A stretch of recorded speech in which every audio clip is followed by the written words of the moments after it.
let me just count it. It's a nice story. King Bharat was a very pious, very lovely king of India, ancient India. Very spiritual. He led a very positive life. Very, very righteous, honest king.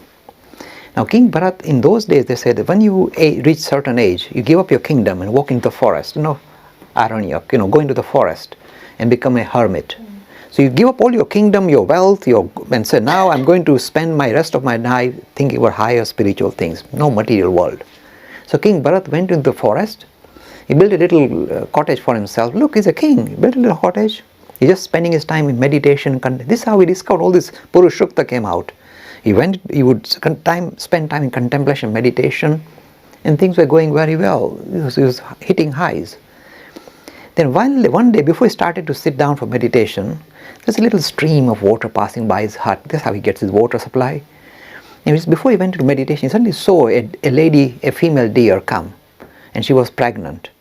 And while she was trying to cross the stream, she toppled over and she died. And she gave birth to a little baby deer. And the baby deer was going to be taken away, swept away by the water. And King Bharat is a compassionate person. So he got up, he picked up the baby deer and brought it to his little hut. He said, I can't let this baby deer die.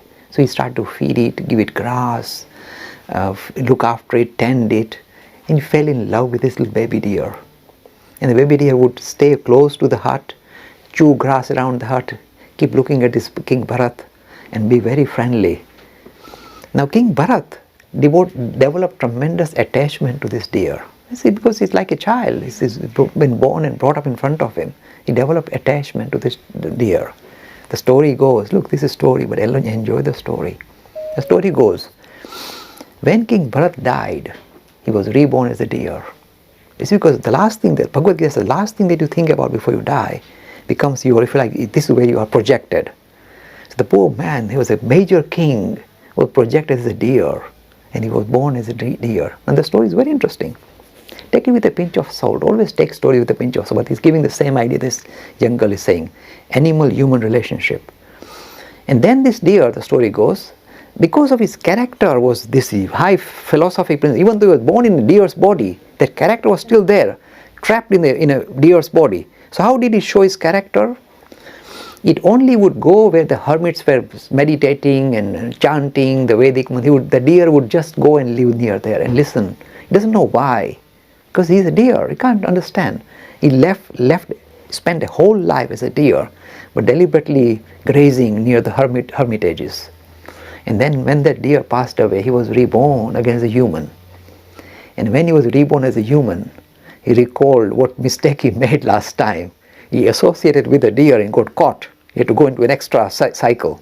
So he said, this time, no nonsense. So from the time he was already knowledgeable, high, because this came from his previous life. His character was still there. But now because he had learned a harsh lesson, he decided not to speak to anybody. He said, I don't want to be attached to anybody, including my family. So this man kept himself aloof. He wouldn't get attached to his father, mother, his brothers. He had lots of brothers. He would not even talk to the brothers. He said, I don't want to be attached, so I just going to keep quiet. Zoom, zip. Because he had very rough experience being born as a deer. He doesn't want to have the second time. He said, nothing doing anymore with society, nothing with anybody, any other human being.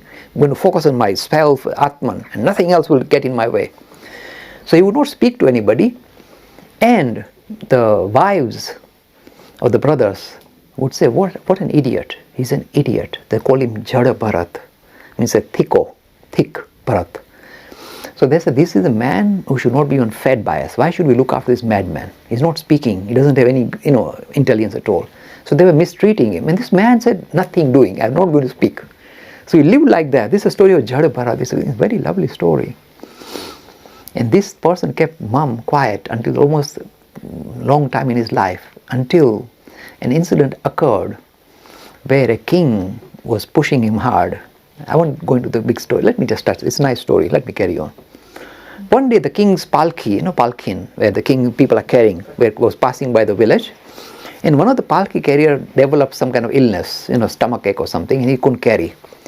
So they look around the village, who can help the king get the palki to his kingdom? And they saw this Bharat. He was quite tough and quite large. They said, catch him. He's this idiot, but it doesn't matter. Let's catch him and he will carry the palki. So they carry the palki and they were walking. And Bharat said, no problem, without argument he would carry. And while they were walking, the palki was rocking a little bit. So the king got angry. Why is it rocking? Stop the palki. He said, who is rocking the thing? Bharat, this man is moving, kind of sidestepping and rocking the palki. Why are you doing this? You are an idiot. And when you said this is this lovely story. The stories of Hindu tradition are so lovely. Then for the first time, this Bharat, who had not spoken in his whole life, said, let me now tell him what is what. He said, oh king, who are you calling a fool? If you are calling this body a fool, the same thing that made up this body has made up your body. And then he started developing the philosophy of Vedanta. And he said, the reason why I was moving away because there were ants on the pathway and I didn't want to step on them. The same thing that is coming out through here is coming out through that life. I was avoiding stepping on it. So finally he gave this highest philosophy. And the king said, oh, you are a great Mahatma. What I made you carry my palki. Let me touch your feet and sit at your feet. And the Bharat said, no more attachment. I walk away. After opening his mouth, he disappeared back. He doesn't want to interact. This is a lovely story of Bharat. But anyway, I'm sorry, digressing a lot, but nice, colorful story. Stories, take them with a pinch of salt. Whether they occurred or not, the principle they're focusing on, this idea of do not associate yourself too much with any particular animal, is simply because, you see, have you noticed, forget about being reborn, even when you see some dogs and their owners, have you noticed they start to show each other's character? Have you noticed? When they're walking or talking or sometimes their hairstyle, they begin to start resemble each other. He says, what's going on here? It's very worrying, especially in England. You'll find that. Haven't you seen some yobs going with a Rottweiler? They kind of match up, the characters match up. The Rottweiler, and the yob goes, with those studs here, going for a walk, and they both walk in the same way. You look from behind, they both seem to say, you see, don't be too attached. We're not saying pets are bad. But we are saying don't get attached to higher things, not lower things, higher things. So attach yourself to a great prophet. Say that I like this. Because then you fly off. Otherwise, if you attach yourself to the lower animal, you fly off there. And Hinduism says it's possible.